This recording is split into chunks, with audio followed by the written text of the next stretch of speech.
जय हिंद दोस्तों, मैं राजकुमार आप सभी का स्वागत करता हूं ज्ञानपीठ जीके पॉइंट के इस यूट्यूब चैनल पर। दोस्तों, जीके मॉक टेस्ट की सीरीज़ में एक और मॉक टेस्ट लेके आया हूं, मॉक टेस्ट संख्या 11। और ये जो मॉक टेस्ट है इसमें पहली बार की तरह कितने प्रश्न हैं तो 50 क्वेश्चन में ले 50 प्रश्न इसमें इंक्लूड हैं और बहुत इन्फॉर्मेटिव वीडियो है। तो चलिए शुरू करते हैं जीके का मॉक टेस्ट सेट 11। और ये जो मॉक टेस्ट है इससे पहले मैंने 10 मॉक टेस्ट अपलोड किए हैं, अगर आपने नहीं देखे तो आप उनको देख सकते हैं और मेरे साथ बने रहिएगा इस यूट्यूब चैनल पर। तो चलिए बिना देर के शुरू करते हैं मॉक टेस्ट संख्या 11। क्वेश्चन संख्या 1 की ओर चलते हैं। क्या कहा गया है? क्वेश्चन संख्या 1, पहला क्वेश्चन, भारत में लोकतंत्र इस तथ्य पर आधारित है कि। दोस्तों, भारत में या दुनिया में जो लोकतंत्र है इसका मतलब क्या होता है? लोकतंत्र का मतलब है कि जनता अपने प्रतिनिधियों को चुनती है और उन प्रतिनिधियों के माध्यम से जनता के हित के कार्य किए जाते हैं। तो इसका सही जवाब होगा ऑप्शन बी, जनता को सरकारों को चुनने और बदलने का अधिकार प्राप्त है। इसे ही बोलेंगे हम लोकतंत्र। ठीक है दोस्तों, ये आप याद रखिएगा। दोस्तों, भारत में जो संघीय व्यवस्था है ये जो आई वो भारत में कनाडा से आई है संघीय व्यवस्था। और भारत राज्यों का परिसंघ नहीं होकर राज्यों का एक संघ है। अनुच्छेद 1 में ऐसा कहा गया कि भारत राज्यों का संघ होगा।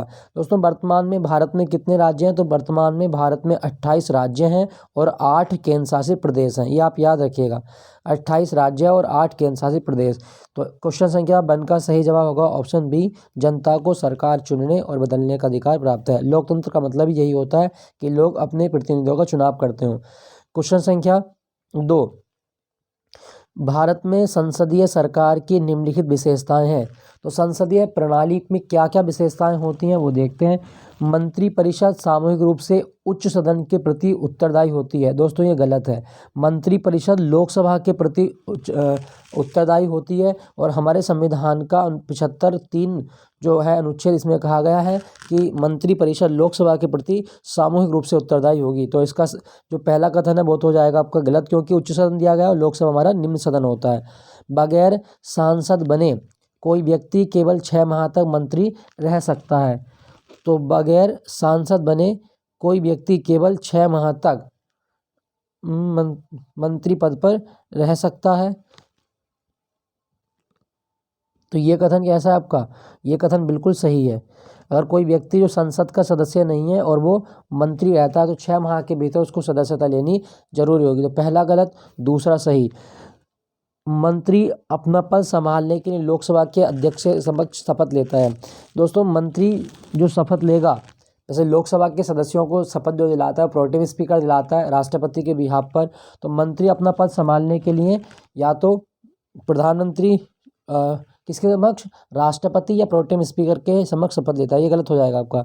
भारत में राष्ट्रपति वास्तविक कार्यपालक है, ये भी गलत है। दोस्तों, राष्ट्रपति नाम मात्र का कार्यपालक है भारत में और वास्तविक कार्यशक्ति मंत्रिपरिषद या प्रधानमंत्री के हाथ में होती है। तो संसदीय विशेषता कौन सी है कि कोई व्यक्ति 6 माह तक ही मंत्री पद पर रह सकता है यदि वो सांसद नहीं है। तो ऑप्शन डी इसका सही जवाब क्या होगा फिर? तो इसका सही जवाब होगा केवल 2 सही है, बाकी सब गलत हैं। ऑप्शन डी केवल 2 सही है। दोस्तों, भारत में जो संसदीय व्यवस्था है ये कहाँ से ली गई है? तो भारत की संसदीय व्यवस्था ब्रिटेन से ली गई है। भारत में की संसदीय व्यवस्था की हम बात करें तो अनुच्छेद 79 में कहा गया कि भारत की एक संसद होगी और यह लोकसभा, राज्यसभा व राष्ट्रपति से मिलकर बनी होगी। मतलब हमारी संसद के 3 अंग कौन कौन से हैं? लोकसभा, राज्यसभा और राष्ट्रपति। अनुच्छेद 79 में इस बात को कहा गया है। ठीक है दोस्तों, चलिए अगले क्वेश्चन की ओर चलते हैं। अगला क्वेश्चन क्या कहा गया? मूल अधिकारों से असंगत या उनकी अल्पीकरण करने वाली विधियों को संविधान के किस अनुच्छेद के अंतर्गत शून्य घोषित किया जाता है? तो दोस्तों, कोई भी ऐसी विधि जो मूल अधिकारों से असंगत हो उसको शून्य घोषित किया जा सकता है, वो है आपकी अनुच्छेद 13 से संबंधित। तो अनुच्छेद 13 ये आप याद रखिएगा।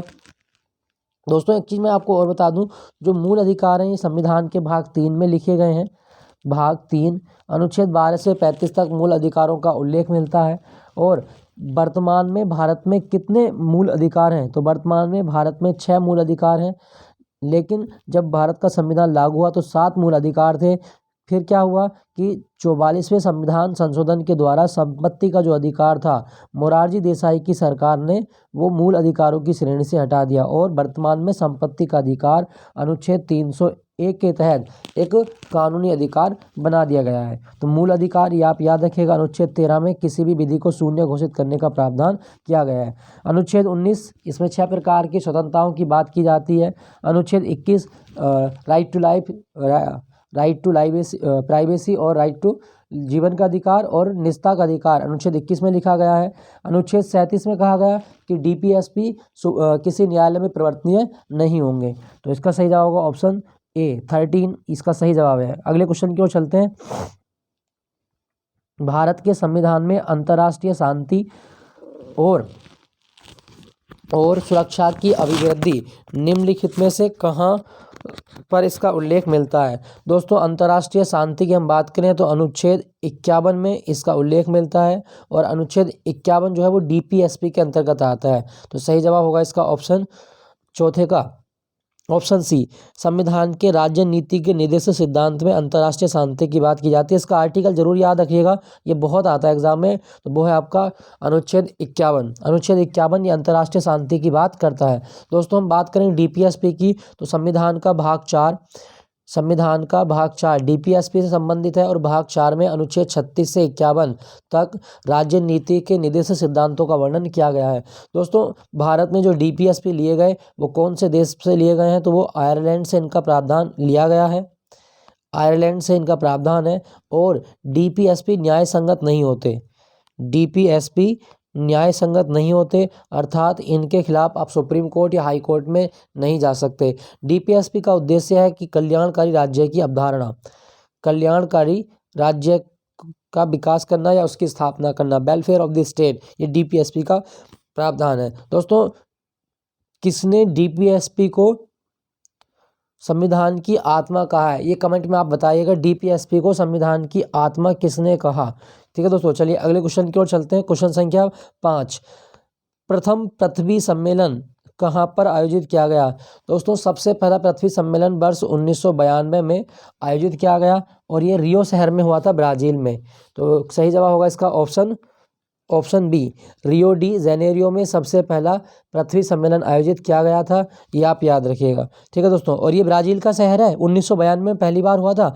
जब पृथ्वी की हम बात करें तो पृथ्वी दिवस भी मनाया जाता है। तो आप याद रखिएगा, विश्व पृथ्वी दिवस 22 अप्रैल को मनाया जाता है। दोस्तों, पृथ्वी एकमात्र ऐसा ग्रह है जिस पर जीवन संभव है। और जीवन संभव क्यों है? क्योंकि इस पर हवा भी है, पानी भी है और स्थल भी है। तीनों चीज़ें यहाँ पर मिलती हैं, तो यहाँ पर जीवन है। पृथ्वी के बारे में एक चीज आप याद और रखिएगा कि पृथ्वी की त्रिज्या कितनी है? तो 6371 किलोमीटर, लगभग हम इसको 6400 मान लेते हैं, लेकिन 6371 किलोमीटर ये पृथ्वी की त्रिज्या है। ये आप याद रखिएगा। दोस्तों, एक चीज मैं आपको और बता दूं कि पृथ्वी का द्रव्यमान कितना है? तो पृथ्वी का द्रव्यमान है आपका, पृथ्वी का द्रव्यमान कितना है? तो वो है आपका 6 × 10⁻24 किलोग्राम। ये पृथ्वी का द्रव्यमान है, ये आप याद रखिएगा। अच्छा, पृथ्वी सूर्य के चारों ओर कितने वेग से चक्कर लगाती है? तो पृथ्वी सूर्य के चारों लगभग 30 किलोमीटर पर सेकंड के वेग से चक्कर लगाती है। ये भी आप याद रखिएगा। एक क्वेश्चन आपसे पूछेगा कि पृथ्वी का ध्रुवीय व्यास कितना होता है? तो दोस्तों, पृथ्वी का ध्रुवीय व्यास ये बहुत आता है एग्जाम में। तो पृथ्वी का ध्रुवीय व्यास होता है आपका 12,714 किलोमीटर। 12,714 किलोमीटर ये पृथ्वी का ध्रुवीय व्यास है। अगर पूछे कि पृथ्वी का भूमध्य व्यास कितना है? तो पृथ्वी का भूमध्य व्यास है आपका 12,756। तो भूमध्य व्यास और ध्रुवीय व्यास में कितना अंतर है? वो है आपका 42 किलोमीटर का अंतर। दोस्तों, आप एक चीज़ और याद रखिएगा कि जो पृथ्वी है इसका घनत्व कितना है? पृथ्वी का घनत्व कितना है? तो इसका सही जवाब होगा आपका 5.51 ग्राम प्रति सेंटीमीटर की घात 3। ये पृथ्वी का क्या है? ये पृथ्वी का घनत्व है। दोस्तों, पृथ्वी सूर्य से कितनी दूरी पर है? तो आप याद रखना, पृथ्वी सूर्य से 149.6 मिलियन किलोमीटर दूर है। 149.6 मिलियन किलोमीटर। और पृथ्वी जो है ये सूर्य के चारों पश्चिम से पूरब को घूमती है। पश्चिम से पूरब को पृथ्वी सूर्य का चक्कर लगाती है। दोस्तों मैं आपको एक चीज़ और बता दूं, सूर्य और पृथ्वी जब निकट स्थिति पर होते हैं, निकट दूरी पर होंगे, तो इसे कहा जाता है उपसौर अर्थात पेरिहीलियन। दूसरा, जब सूर्य पृथ्वी से अधिकतम दूरी पर होता है तो इसे अपसौर कहा जाता है, और इसे अपसौर की स्थिति बनती है आपकी 4 जुलाई को, और उपसौर की स्थिति कब बनती है? 3 जनवरी को। ये दोनों आप याद रखिएगा। दोस्तों पृथ्वी की आयु ज्ञात करना क्या कहलाता है? तो पृथ्वी की आयु ज्ञात करना यूरेनियम डेटिंग कहलाता है, यूरेनियम डेटिंग। तो सबसे पहला पृथ्वी सम्मेलन 1992 में हुआ था, कहाँ पर? रियो डी जेनेरियो। दोस्तों 1992 से एक चीज़ और याद रखना, भारत में प्रोजेक्ट हाथी कब शुरू किया गया था? 1992 में प्रोजेक्ट हाथी की शुरुआत भी भारत में की गई थी। तो इसका सही जवाब होगा option B, Rio de Janeiro, Brazil. अगले क्वेश्चन की ओर चलते हैं। किस महाद्वीप को मानव जाति का जन्म स्थल माना जाता है? तो कौन सा महाद्वीप है जिसे मानव जाति का जन्म स्थल माना गया? वो है आपका अफ्रीका महाद्वीप। दोस्तों अफ्रीका महाद्वीप ये एक ऐसा महाद्वीप है जहाँ से कर्क रेखा, भूमध्य रेखा और मकर रेखा तीनों गुजरती हैं। कर्क रेखा, मकर रेखा और भूमध्य रेखा तीनों किस महाद्वीप से होकर गुजरती हैं? तो वो है आपका अफ्रीका महाद्वीप। दोस्तों अफ्रीका महाद्वीप उत्तरी गोलार्ध और दक्षिणी गोलार्ध दोनों में स्थित है, ये भी आप याद रखिएगा। दूसरा, अफ्रीका महाद्वीप जो है इसको अंध महाद्वीप या ब्लैक कॉन्टिनेंट या डार्क कॉन्टिनेंट भी कहा जाता है। डार्क महाद्वीप किसे कहा जाता है? तो अफ्रीका महाद्वीप को डार्क कॉन्टिनेंट भी कहा जाता है। अफ्रीका महाद्वीप का एक पर्वत याद रखना, एटलस पर्वत, ये बहुत आता है एग्जाम में। एटलस पर्वत किस महाद्वीप में है? तो एटलस पर्वत श्रृंखला अफ्रीका में आपको मिलेगी। दोस्तों एक चीज़ मैं आपको और बता दूं, जो अफ्रीका महाद्वीप है यहाँ पर कभी भी मौसम ठंडा नहीं होता। अफ्रीका महाद्वीप में मौसम ठंडा नहीं होता, अत्यधिक गर्मी पड़ती है यहाँ पे। और भूमध्य सागर किसको अलग करता है? तो भूमध्य सागर यूरोप को अफ्रीका महाद्वीप से अलग करता है। यूरोप को अफ्रीका महाद्वीप से अलग करने वाला सागर कौन सा है? भूमध्य सागर। दोस्तों एक चीज़ और याद रखना, एक आपकी लाल सागर है। लाल सागर एशिया को अफ्रीका से अलग करता है। लाल सागर एशिया को अफ्रीका से अलग करता है, ये भी आप याद रखिएगा। एशिया को अफ्रीका से अलग करता है। क्या आपको पता है कि अफ्रीका महाद्वीप का सबसे ऊंचा बिंदु कौन सा है? तो अफ्रीका महाद्वीप का सबसे ऊंचा बिंदु है माउंट किलिमंजारो। किलिमंजारो जो तंजानिया में है, और ये अफ्रीका महाद्वीप की सबसे ऊंची चोटी मानी जाती है। किलिमंजारो एक्चुअली एक ज्वालामुखी पर्वत है और ये सुप्त माना गया है। उसके बाद में आपको बता दूं, जो अफ्रीका महाद्वीप है इसकी सबसे लंबी नदी है नील नदी। और अफ्रीका महाद्वीप ऐसा महाद्वीप है जहाँ पर दुनिया में सबसे ज़्यादा देश हैं, और ये 54 देश हैं। अफ्रीका महाद्वीप में कितने देश हैं? 54 देश हैं। और अफ्रीका महाद्वीप में जो शीतोष्ण घास के मैदान हैं इन्हें बेल्ट कहा जाता है। क्या कहा जाता है? बेल्ट कहा जाता है। ठीक है दोस्तों, तो इसका सही जवाब होगा आपका ऑप्शन डी, अफ्रीका महाद्वीप। दोस्तों क्या आपको पता है कि एंथ्रोपोलॉजी क्या है? एंथ्रोपोलॉजी क्या है? तो आप याद रखना, मानव जाति के विकास का अध्ययन क्या कहलाता है? एंथ्रोपोलॉजी मानव जाति के विकास का अध्ययन कहलाता है। इसका सही जवाब होगा ऑप्शन बी, एंथ्रोपोलॉजी। जरूर याद रखिएगा, निर्विज्ञान किसका अध्ययन है? मानव जाति का अध्ययन एंथ्रोपोलॉजी कहलाता है। अगला क्वेश्चन संख्या 7, पर्वत और उसके सर्वोच्च बिंदु का सही मिलान नहीं है। हिमालय की सबसे ऊंची चोटी माउंट एवरेस्ट है, बिल्कुल सही है। माउंट एवरेस्ट 8,848.86 मीटर ऊंचा है, और ये नेपाल और तिब्बत के बॉर्डर पर स्थित है। एंडीज की सबसे ऊंची चोटी अकांकागुआ है, ये भी सही है। रॉकी माउंटेन की सबसे ऊंची चोटी माउंट मैरी एल्बर्ट है, ये भी सही है। एल्प्स की सबसे ऊंची चोटी एल्ब्रुस है, ये गलत है। दोस्तों आल्प्स की जो सबसे ऊंची चोटी है वो पश्चिमी आल्प्स है, ये आप याद रखना, पश्चिमी एल्प्स ये सबसे ऊंची चोटी है। अच्छा, माउंट एवरेस्ट जो है ये एल्ब्रुस, माउंट एल्ब्रुस काकेकस की सबसे ऊंची चोटी है। काकेकस की सबसे ऊंची चोटी है माउंट एल्ब्रस, और एल्ब्रस यूरोप महाद्वीप की सबसे ऊंची चोटी मानी जाती है। ठीक है दोस्तों हिमालय लिखा गया है। हिमालय के बारे में एक चीज़ याद रखना कि हिमालय की लंबाई कितनी है? तो हिमालय की लंबाई है आपकी 2400 किलोमीटर। 2400 किलोमीटर हिमालय की लंबाई है। दुनिया की सबसे लंबी पर्वत श्रृंखला कौन सी है? तो वो है आपकी एंडीज पर्वत श्रृंखला। याद रखना, एंडीज पर्वत श्रृंखला सबसे लंबी है, और ये दक्षिण अमेरिका महाद्वीप में है। चलिए अगले क्वेश्चन की ओर चलते हैं। कौन सा ग्रह बिना उपग्रह के हैं? तो ऐसे 2 ग्रह जिनका कोई भी उपग्रह नहीं है। इसका सही जवाब होगा आपका बुध और शुक्र। ऐसे 2 ग्रह हैं जिनका कोई भी उपग्रह नहीं है। दोस्तों मंगल के 2 उपग्रह हैं, और वो है आपके डीमोस और फोबोस। बड़ा इंपॉर्टेंट है। डीमोस और फोबोस कौन से ग्रह के उपग्रह हैं? जवाब होगा आपका मंगल। मंगल को लाल ग्रह भी कहा जाता है। और भारत का मंगल मिशन का नाम क्या था? भारत का मंगल मिशन का नाम है मोम, मार्स ऑर्बिटर मिशन। मोम ये मंगल मिशन था भारत का, जो इसरो ने लॉन्च किया था 2013 में। ठीक है दोस्तों, तो बुध और शुक्र ऐसे ग्रह हैं जिनके कोई भी उपग्रह नहीं है। अच्छा, कितने उपग्रह वर्तमान में, कितने ग्रह हैं? तो वो 8 ग्रह हैं दोस्तों। 2006 में चेक गणराज्य की राजधानी प्राग में सम्मेलन हुआ, प्राग सम्मेलन।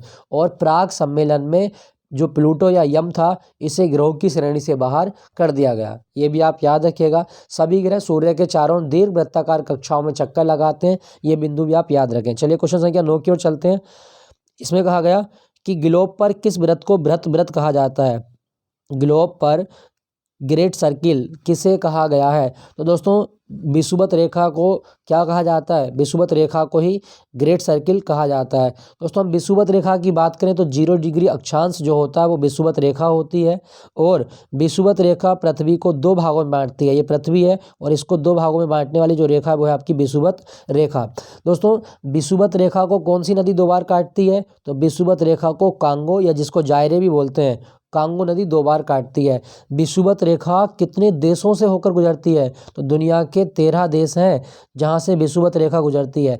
विषुवत रेखा एशिया महाद्वीप से भी गुजरती है, विषुवत रेखा अफ्रीका महाद्वीप से भी गुजरती है, और विषुवत रेखा दक्षिण अमेरिका महाद्वीप से भी होकर गुजरती है। ये भी आप याद रखिए, 3 महाद्वीपों से होकर गुजरने वाली काल्पनिक रेखा है। अच्छा, 13 देशों के साथ साथ जैसे कुछ देश आप याद रखें, जैसे इक्वेडोर है, इक्वेडोर, ब्राज़ील है, ब्राज़ील से होकर गुजरती है, मालदीव है, मालदीव से होकर गुजरती है भूमध्य रेखा, केन्या है आपकी, केन्या से होकर गुजरती है। ये भी आप याद रखिएगा। तो ये सारी चीज़ें आप याद रखें। तो ग्रेट सर्किल किसका नाम है? जवाब होगा आपका विषुवत रेखा का। ठीक है दोस्तों, चलिए अगले क्वेश्चन की ओर चलते हैं। क्वेश्चन संख्या 10, अमेरिका में सिलिकॉन वैली कहाँ पर स्थित है? यह आपसे पूछा है कि सिलिकॉन वैली कहाँ पर स्थित है। दोस्तों जो सिलिकॉन वैली है ये कैलिफोर्निया में स्थित है। मतलब कंप्यूटर या जो प्रौद्योगिकी की कंपनियां हैं वो उनके बहुत ज़्यादा प्लांट और उनके हेडक्वार्टर यहाँ पर है। और सिलिकॉन वैली जो शब्द है वो कंप्यूटर को डिनोट करता है, या जो इलेक्ट्रॉनिक चिप होती हैं उनको डिनोट करता है। तो सबसे बड़ा जो चिप बनाने के कारखाने हैं वो कहाँ पर? आपके सिलिकॉन वैली में, कैलिफोर्निया में। इसका सही जवाब होगा ऑप्शन सी। दोस्तों एक और बड़ा इंपॉर्टेंट फैक्ट बताता हूँ आपको, शब्द सिलिकॉन वैली किसने दिया था? तो एक पत्रकार थे जिनका नाम था डॉन हॉफलर। डॉन हॉफलर के द्वारा सिलिकॉन वैली शब्द दिया गया है। ये आप याद रखना, कभी आपके एग्जाम में आए। डॉन हॉफलर किस वर्ष में दिया था? 1971 में डॉन हॉफलर ने सिलिकॉन वैली शब्द दिया था। दोस्तों एक चीज़ मैं आपको और बता दूं कि भारत में भी सिलिकॉन वैली है, और बेंगलोर जो है उसे भारत की सिलिकॉन वैली कहा जाता है, सिलिकॉन वैली। दोस्तों क्या आपको पता है कि चिप 4 देश कौन से हैं? चिप 4 देश किन्हें कहा जाता है? तो चिप 4 कंट्री हैं आपके, जिसमें अमेरिका है, जापान है, जापान, ताइवान, ताइवान और दक्षिण कोरिया, दक्षिण कोरिया। इन देशों को चिप 4 कंट्री कहा जाता है। ठीक है दोस्तों, आप याद रखिएगा। तो अर्धचालक चिपें किसकी बनती हैं? तो सिलिकॉन की बनती हैं। सही जवाब होगा इसका ऑप्शन सी, कैलिफोर्निया, इसे सिलिकॉन वैली कहा जाता है। अमेरिका, इसकी राजधानी वॉशिंगटन है, मुद्रा डॉलर चलती है, और अमेरिका की संसद को कांग्रेस कहा जाता है। ये भी आप याद रखिएगा। चलिए अगले क्वेश्चन की ओर चलते हैं। इलेक्ट्रोमैग्नेटिक तरंगें कैसे बनती हैं? दोस्तों इलेक्ट्रोमैग्नेटिक तरंगें, तो इसका सही जवाब होगा फोटोन की गति के कारण बनती हैं। इलेक्ट्रोमैग्नेटिक तरंगें फोटोन की गति के कारण बनती हैं। दोस्तों फोटोन क्या है? प्रकाश का सबसे छोटा कण फोटोन कहलाता है। तो फोटोन क्या है? प्रकाश का कण है। और फोटोन सिद्धांत किसने दिया था? आइंस्टीन के द्वारा फोटोन सिद्धांत दिया गया है। ठीक है दोस्तों, चलिए अगले क्वेश्चन की ओर चलते हैं। इसमें क्या कहा गया? क्वेश्चन संख्या 12, संगोला की संधि कब हुई थी? दोस्तों संगोला की संधि मराठा शासक राजाराम और बालाजी बाजीराव के बीच हुई थी। बालाजी बाजीराव के बीच। और ये कब हुई थी? ये हुई थी सन 1750 ईस्वी में। तो इसका सही जवाब होगा ऑप्शन सी, 1750 ईस्वी संगोला की संधि हुई थी मराठा राजाराम द्वितीय और बालाजी बाजीराव के बीच। अगले क्वेश्चन की ओर चलते हैं। क्वेश्चन संख्या 13, इसमें कहा गया है कि सूची 1 को सूची 2 से मिलान करना है।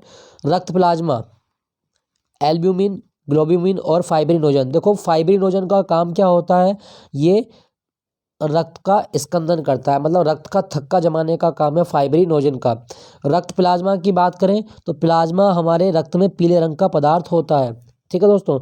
उसके बाद में एल्ब्यूमिन और ग्लोब्यूमिन, ये दोनों प्रोटीन है।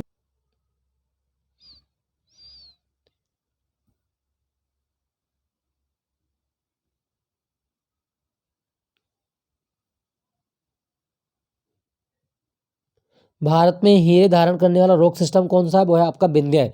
दोस्तों एक चीज मैं आपको और बता दूं, जो हीरा होता है ये कार्बन का अपर रूप है, कार्बन का अपर रूप है, और हीरे का निरपेक्ष अपवर्तनांक कितना होता है? 2.42। दोस्तों भारत में पन्ना की खाने आप याद रखिएगा, ये हीरे के लिए प्रसिद्ध है, पन्ना की खाने।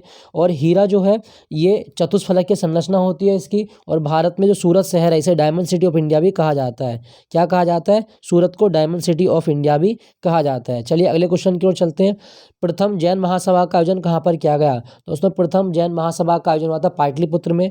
हम बात करें जैन धर्म के बारे में तो जैन धर्म की जो संस्थापक हैं वो है ऋषभदेव और भगवान महावीर स्वामी जैन धर्म के 24वें तीर्थंकर थे, जिन्हें जैन धर्म का वास्तविक संस्थापक माना जाता है। दोस्तों जैन धर्म का जो मूल सिद्धांत है वो अहिंसा है।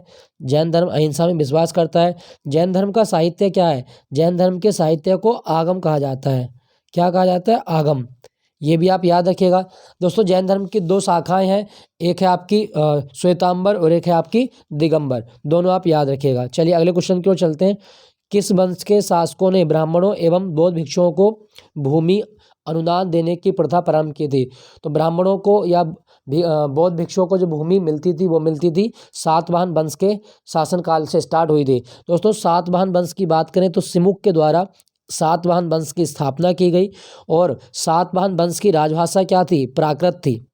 सातवाहन वंश की राजभाषा क्या थी? प्राकृत। दोस्तों सातवाहन वंश की राजधानी क्या बताई गई है? तो प्रतिष्ठानपुर सातवाहन वंश की राजधानी थी, प्रतिष्ठानपुर। सातवाहन वंश जो था ये पश्चिमी तटों पर था, मतलब महाराष्ट्र में या तेलंगाना वाले क्षेत्र में इसका विस्तार देखा जाता है, ये भी आप याद रखिएगा।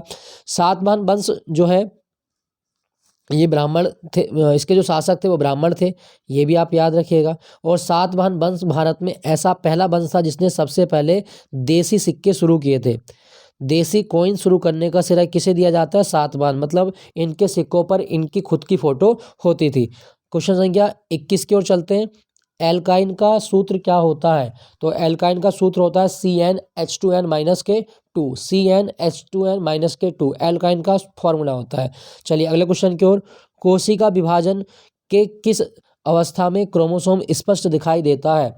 तो कोशिका विभाजन जब होता है कौन सी अवस्था है जब क्रोमोसोम स्पष्ट दिखेगा? सही जवाब होगा आपका ऑप्शन बी, मध्य अवस्था में क्रोमोसोम दिखाई देता है। दोस्तों हम बात करें कोशिका के बारे में तो साइटोलॉजी क्या है? कोशिकाओं का अध्ययन कहलाता है। दुनिया की सबसे बड़ी कोशिका कौन सी है? वो है आपका शुतुरमुर्ग का अंडा। और कोशिका की खोज किसने की थी? रॉबर्ट हुक ने कोशिका की खोज की थी, जो कि कोर्क के टुकड़े से निकाली गई थी। दोस्तों दुनिया की सबसे पहली जीवित कोशिका कौन सी थी? तो दुनिया की सबसे पहली जीवित कोशिका थी एक जीवाणु की कोशिका, और ये ल्यूवेनहॉक के द्वारा खोजा गया था। ल्यूवेनहॉक के द्वारा ये खोजा गया, ये भी आप याद रखिएगा। दोस्तों हम बात करें कोशिका की, मानव शरीर की सबसे छोटी इकाई कोशिका है। कोशिका ही विकसित होकर ऊतक का निर्माण करती है और ऊतक से अंग बनते हैं। तो कौन सी अवस्था में क्रोमोसोम स्पष्ट दिखाई देता है? मध्य अवस्था में। अच्छा मानव में कितने क्रोमोसोम होते हैं? तो मानव में 23 जोड़ी क्रोमोसोम होते हैं, ये आप याद रखना, जिनको हम इस तरह से लिखते हैं 22+XX और 22+XY। ठीक है दोस्तों। चलिए अगले क्वेश्चन की ओर लिखते हैं। क्वेश्चन संख्या 23। गुरुत्वाकर्षण नियतांक का बीमीय सूत्र क्या है? तो गुरुत्वाकर्षण नियतांक का बीमीय सूत्र आपका ऑप्शन बी, M-K1L3T-K2। गुरुत्वाकर्षण नियतांक इसका मान कितना होता है? 6.67 गुणा 10⁻11 न्यूटन मीटर स्क्वायर प्रति किलोग्राम स्क्वायर। ये सार्वत्रिक गुरुत्वाकर्षण नियतांक है और इसका मान निश्चित होता है हमेशा। चलिए अगले क्वेश्चन की ओर चलते हैं। पेंटागोनिया मरुस्थल किस महादेश में स्थित है? तो पेंटागोनिया का जो मरुस्थल है वो कहाँ पर है? दक्षिण अमेरिका में। पेंटागोनिया मरुस्थल दक्षिण अमेरिका। दोस्तों हम बात करें मरुस्थल की तो एक मरुस्थल भारत में आपको याद रखना है, थार मरुस्थल। और थार का मरुस्थल को ग्रेट इंडियन डेजर्ट भी कहा जाता है। ग्रेट इंडियन डेजर्ट किसे कहा गया? थार के मरुस्थल को। थार का मरुस्थल ये राजस्थान में मिलेगा आपको। और थार के मरुस्थल में एक नदी आपको बहती है, वो नदी आपकी लूनी नदी। लूनी नदी थार के मरुस्थल में बहती है। थार का मरुस्थल जो अरावली श्रेणी है इसके पश्चिमी हिस्से पर स्थित है आपका। और थार के मरुस्थल में जो जनसंख्या वो सबसे ज़्यादा निवास करती है। दुनिया में सबसे ज़्यादा जनसंख्या वाला मरुस्थल है थार का मरुस्थल। थार का मरुस्थल मतलब पाकिस्तान में भी फैला है, और पाकिस्तान में थार मरुस्थल का भाग चोलिस्तान कहलाता है।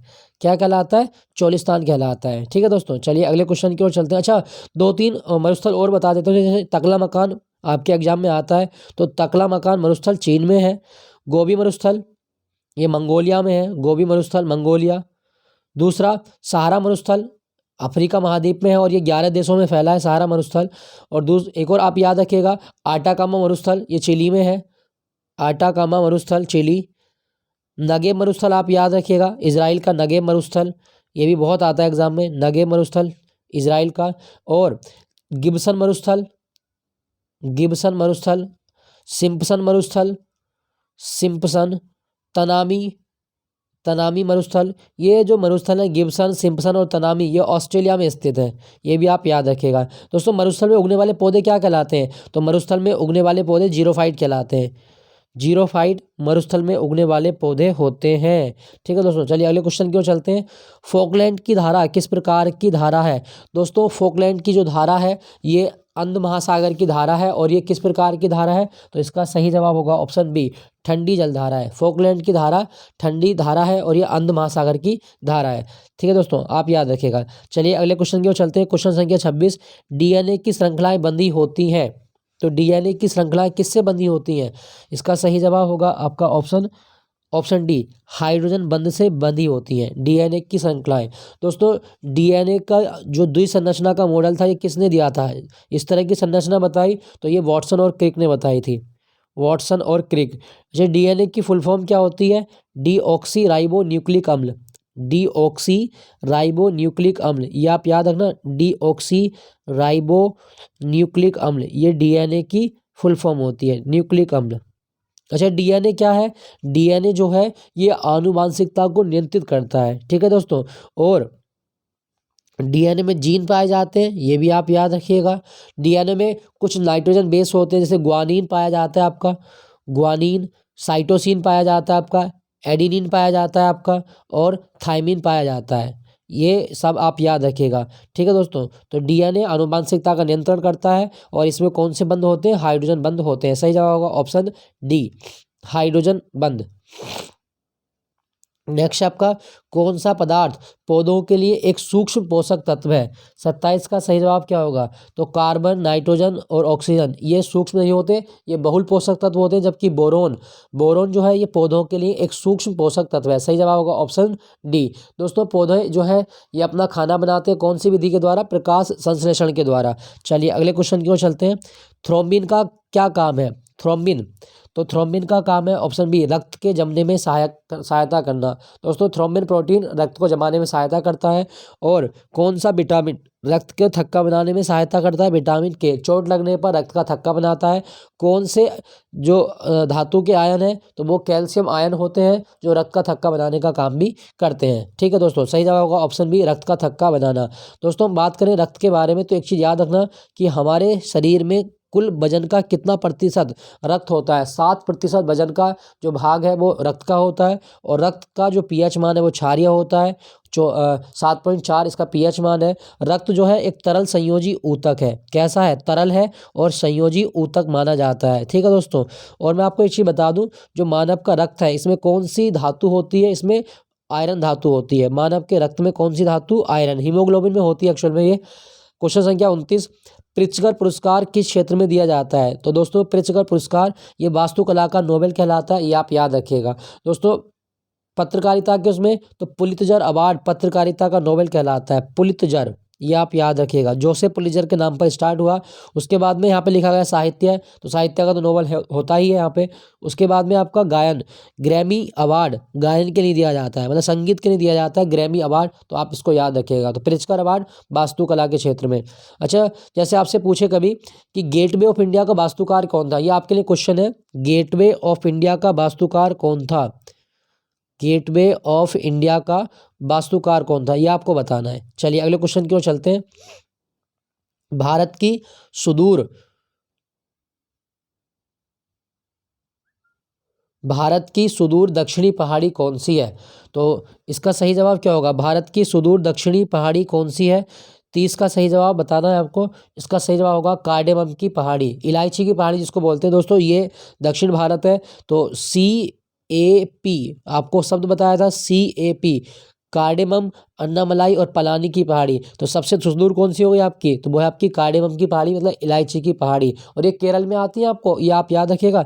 नीलगिरी की पहाड़ी, मतलब जहाँ पे पश्चिमी घाट और पूर्वी घाट की पहाड़ियों का मिलन होता है, वो नीलगिरी की पहाड़ी है। नल्ला मल्ला की पहाड़ी ये आंध्र प्रदेश में है। ठीक है दोस्तों, नल्ला मल्ला की पहाड़ी कहाँ पर है? आंध्र प्रदेश में। अच्छा, नीलगिरी की पहाड़ी पर एक जनजाति निवास करती है जिसका नाम है टोडा। टोडा जनजाति कहाँ रहती है? तो जवाब होगा नीलगिरी की पहाड़ियों पर टोडा जनजाति निवास करती है। क्वेश्चन संख्या 31 की ओर चलते हैं। किस संविधान संशोधन अधिनियम द्वारा यह प्रावधान किया गया कि राष्ट्रपति राष्ट्रीय आपातकाल की उद्घोषणा केवल मंत्रिमंडल की लिखित सिफारिश प्राप्त होने पर ही कर सकता है?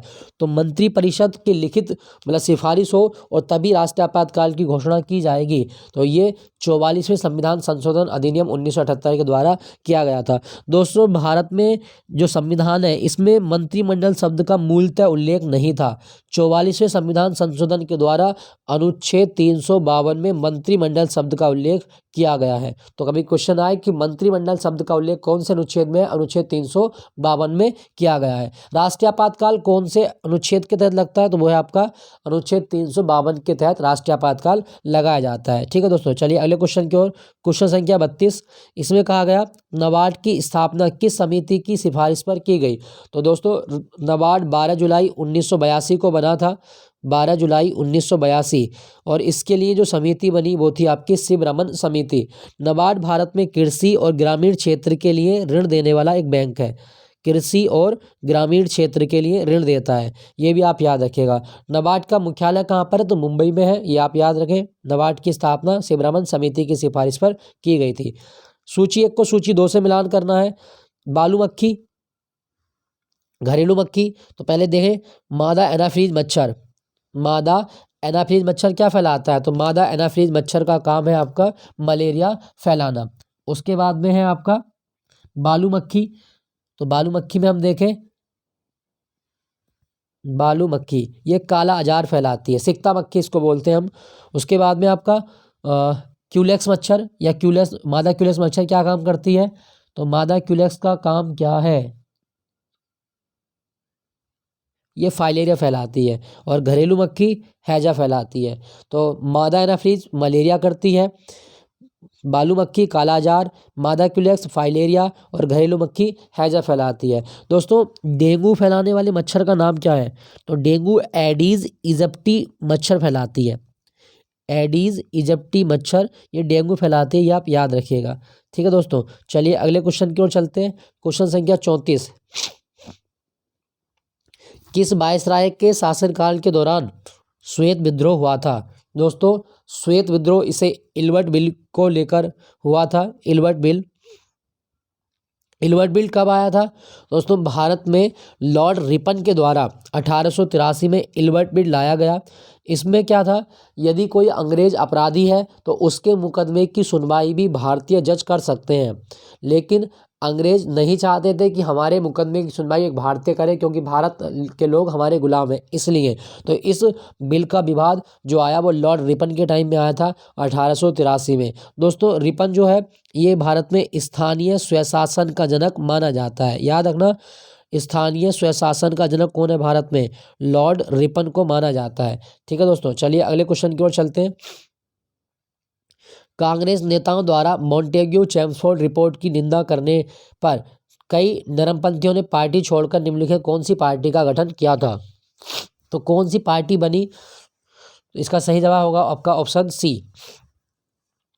Indian National Liberal Federation party का गठन किया गया था। 35 का सही जवाब है आपका ऑप्शन सी। दोस्तों, स्वराज पार्टी ये 1 जनवरी 1925 को बनी, मोतीलाल नेहरू और चित्तरंजन दास के द्वारा। 1 जनवरी 1925 इलाहाबाद में इसकी स्थापना हुई थी। ठीक है दोस्तों, चलिए अगले क्वेश्चन की ओर चलते हैं। क्वेश्चन संख्या 36, निम्नलिखित में से किसने वर्नाक्युलर प्रेस एक्ट को निरस्त किया था? दोस्तों, वर्नाक्युलर प्रेस एक्ट कब आया था? तो वर्ष 1878 ईस्वी में लॉर्ड लिटन के द्वारा वर्नाक्युलर प्रेस एक्ट लाया गया। इस प्रेस एक्ट में क्या बात थी कि यदि आप अपनी स्थानीय भाषा में या अपनी मातृभाषा में कोई अखबार छाप रहे हैं तो पहला उस अखबार की एक कॉपी मतलब वायसराय के सामने पेश करनी होगी। यदि आपने सरकार के खिलाफ या ईस्ट इंडिया कंपनी के खिलाफ कोई गलत शब्द लिखा तो आपका जो लाइसेंस है वो रद्द कर दिया जाएगा। इसे कहा जाता है वर्नाक्युलर प्रेस एक्ट। लिटन ने स्टार्ट किया था, लेकिन 1881 ईस्वी में लॉर्ड रिपन के द्वारा इसे निरस्त कर दिया गया था, याद रखना। और एक चीज़ और बताता हूँ, बड़ी इंपॉर्टेंट है। ये जो वर्नाक्युलर प्रेस एक्ट था ना, ये भारत में आयरिश प्रेस कानून पर आधारित था। आयरिश प्रेस कानून पर आधारित था वर्नाक्युलर प्रेस एक्ट, आप याद रखेंगे। आयरिश प्रेस कानून पर आधारित है वर्नाक्युलर प्रेस एक्ट। चलिए, अच्छा एक चीज मैं आपको और बताऊं कि भारत का पहला अंग्रेजी समाचार पत्र कौन सा था? The Bengal gazette. भारत का पहला अंग्रेजी समाचार पत्र कौन सा था? The Bengal Gazette. इसे हिक्की के द्वारा पब्लिश किया गया था। हिक्की के द्वारा ये संपादित किया गया सन 1780 ईस्वी में, ये भी आप याद रखिएगा। अच्छा, क्या आपको पता है कि भारत में हिंदी का पहला समाचार पत्र कौन सा था? तो भारत में हिंदी का पहला समाचार पत्र है उदंत मार्तंड। पंडित जुगल किशोर शुक्ल के द्वारा उदंत मार्तंड शुरू किया गया। कब स्टार्ट हुआ था? 1826 में। 1826 में 30 अप्रैल 1826 को उदंत मार्तंड की शुरुआत हुई और ये हिंदी का पहला समाचार पत्र माना जाता है भारत में। अगला क्वेश्चन, रामोसी आंदोलन भारत के किस भाग में हुआ? तो रामोसी आंदोलन मेनली ये पंजाब में पंजाब नहीं, ये हुआ था आपका महाराष्ट्र में। तो महाराष्ट्र ये पश्चिमी तट पर है आपका, तो सही जवाब होगा ऑप्शन डी, रामोसी विद्रोह। और इसका नेता कौन था? चितर सिंह। भूख व अकाल की जो समस्या थी उस टाइम पे, उसको दूर न करने के कारण अंग्रेजों के खिलाफ ये विद्रोह शुरू किया गया था पश्चिमी तट पर, रामोसी आंदोलन। ठीक है दोस्तों, चलिए अगले क्वेश्चन की ओर चलते हैं। रोलेट एक्ट पर विचार करने के लिए कांग्रेस का विशेष अधिवेशन बुलाया गया, इसके अध्यक्ष कौन थे? तो रोलेट एक्ट जो 1919 में आया था, इस पर विचार करने के लिए जो अधिवेशन बुलाया गया उसके अध्यक्ष थे हसन इमाम। हसन इमाम। रोलेट एक्ट कब आया था? 1919 में। और इसे नो अपील, नो दलील, नो वकील का एक्ट भी कहा जाता है। ठीक है दोस्तों, रोलेट एक्ट काला कानून कहा गया, गांधी जी के द्वारा इसे 1919 में ही आया था। अगला क्वेश्चन, भारत में तैमूर लंग का आक्रमण कब हुआ था? तो तैमूर लंग ये उज्बेकिस्तान से आया था समरकंद होते हुए। तो भारत में आक्रमण कब किया था? तो दोस्तों 1398 ईस्वी में तैमूर लंग ने, सॉरी 1398, नवासी लग गया, 1398 ईस्वी में तैमूर लंग ने भारत पर आक्रमण किया। और उस समय दिल्ली का जो शासक था भारत में वो कौन था? नासिरुद्दीन महमूद। नासिरुद्दीन महमूद ये दिल्ली का शासक था और इसको हराकर तैमूर लंग जो है वो दिल्ली की गद्दी पर बैठ जाता है। ठीक है दोस्तों, चलिए अगला क्वेश्चन, हड़प्पा सभ्यता के किस स्थल से घोड़े की मृण मूर्तियां मिली हैं? दोस्तों घोड़े की जो मृण मूर्तियां मिली वो सुरकोटदा से मिली। सुरकोटदा जो है ये गुजरात में है, तो जवाब होगा सही ऑप्शन डी। हड़प्पा सभ्यता जो है ये कांस्य युगीन सभ्यता है, कांस्य युगीन सभ्यता। और हड़प्पा कौन सी नदी के किनारे था? रावी नदी के किनारे था। ठीक है दोस्तों, एक चीज़ आपको याद रखना कि भारत में हड़प्पा सभ्यता का सबसे बड़ा स्थल है राखी गढ़ी। राखी गढ़ी ये हरियाणा में स्थित है, हरियाणा में। तो ये आप याद रखें। हड़प्पा सभ्यता का बंदरगाह कौन सा था? लोथल। लोथल हड़प्पा सभ्यता का बंदरगाह है। अच्छा, कालीबंगा कहाँ पर है? तो कालीबंगा जो है ये राजस्थान में है और यहाँ से काली बैंगल मिली है, काली चूड़ी मिली है। रंगपुर ये पंजाब में है। ये हो गया आपका। अच्छा, हड़प्पा सभ्यता के बारे में एक बिंदु और याद रखना, हड़प्पा सभ्यता दुनिया की पहली नगरीय सभ्यता थी। कैसी थी आपकी? नगरीय सभ्यता। ठीक है दोस्तों, चलिए अगले क्वेश्चन की ओर चलते हैं। वैदिक काल में सोम देवता को किससे संबंधित माना जाता है? तो सोम किसका देवता है? सोम वनस्पति के देवता है। 41 का सही जवाब होगा ऑप्शन सी, वनस्पति के देवता। अगला क्वेश्चन, जैन धर्म के तीसरे तीर्थंकर कौन थे? थर्ड तीर्थंकर कौन थे जैन धर्म में? तो 42 का सही जवाब होगा ऑप्शन डी, संभवनाथ। ये जैन धर्म के तीसरे तीर्थंकर थे। दोस्तों जैन धर्म के 24वें तीर्थंकर कौन थे? तो वो थे आपके भगवान महावीर स्वामी। और भगवान महावीर स्वामी जो थे ये क्षत्रिय थे और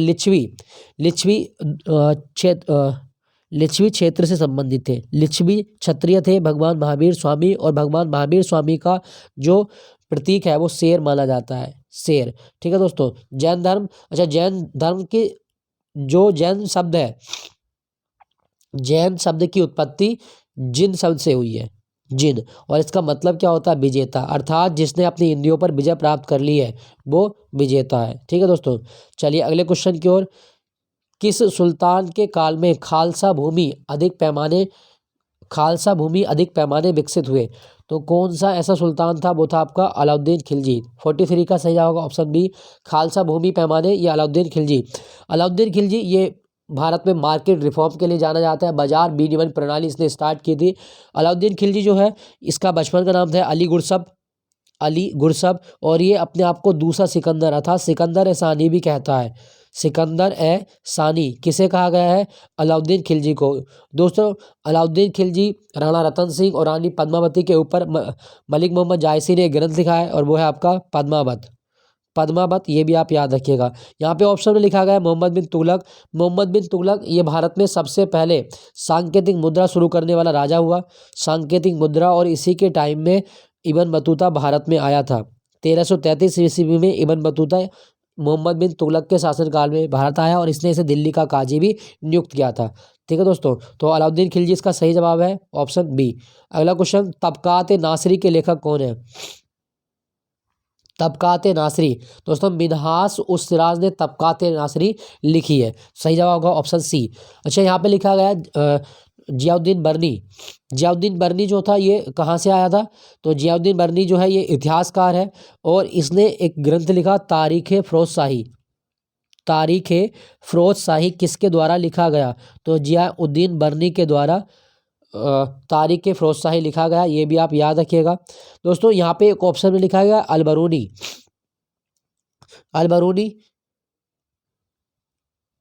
अलबरूनी की बात करें तो अलबरूनी ये महमूद गजनवी के साथ आया था, और इसने किताब लिखी थी किताब उल हिंद किसने लिखी है? जवाब होगा अलबरूनी के द्वारा किताब उल हिंद लिखी गई है। ये भी आप याद रखें। तो इसका सही जवाब क्या होगा आपका? तबकात नासरी मिन्हास उस सिराज। सही जवाब है ऑप्शन सी। अगले क्वेश्चन की ओर चलते हैं। हीमोसाइटोमीटर क्या मापता है? तो हीमोसाइटोमीटर रक्त कोशिकाओं की गिनती करता है। हीमोसाइटोमीटर। दोस्तों, मानव का रक्तदाब कितना होता है? 120/80 mmHg होता है। ये भी आप याद रखिएगा। दोस्तों, हमारे शरीर में रक्त का निर्माण कहाँ पर होता है? तो रक्त का निर्माण होता है अस्थि मज्जा में। ये भी आप याद रखें। बोन मैरो में रक्त का निर्माण होता है, और प्लीहा को ब्लड बैंक भी कहा जाता है। स्प्लीन को ब्लड बैंक कहा जाता है। ठीक है दोस्तों, चलिए अगले क्वेश्चन की ओर। एक डायनेमो जिसे बिजली उत्पन्न करने के लिए जाना जाता है, वास्तव में क्या कार्य करता है? तो डायनेमो जो बिजली उत्पन्न करता है, ये ऊर्जा का कन्वर्टर है। डायनेमो ऊर्जा का कन्वर्टर, ये भी आप याद रखें। अच्छा, डायनेमो किसको बदल देता है? विद्युत ऊर्जा को यांत्रिक ऊर्जा में बदल देता है डायनेमो, या यांत्रिक ऊर्जा को विद्युत में बदलता है? ये आपको कमेंट में बताना है कि डायनेमो का रूपांतरण क्या है। ठीक है दोस्तों, चलिए अगले क्वेश्चन की ओर चलते हैं। यदि 100 वाट के बल्ब प्रतिदिन 10 घंटे जलाएं तो प्रति एक दिन में कितने यूनिट विद्युत ऊर्जा व्यय होगी? दोस्तों, अगर हम देखें तो 100 वाट के बल्ब हैं, 10 घंटे जलाए जा रहे हैं, तो कितने हो गए आपके? 1000 वाट घंटे हो गए। और आपको एक यूनिट मतलब कितने प्रत्येक दिन की मतलब 1 किलोवाट। तो 1 किलोवाट में कितने होते हैं आपके? 1000 वाट। तो 1000 वाट से कैंसिल हो गया ये दोनों, तो कितना बनेगा आपका? 1 यूनिट। 47 का सही जवाब होगा ऑप्शन ए, 1 यूनिट।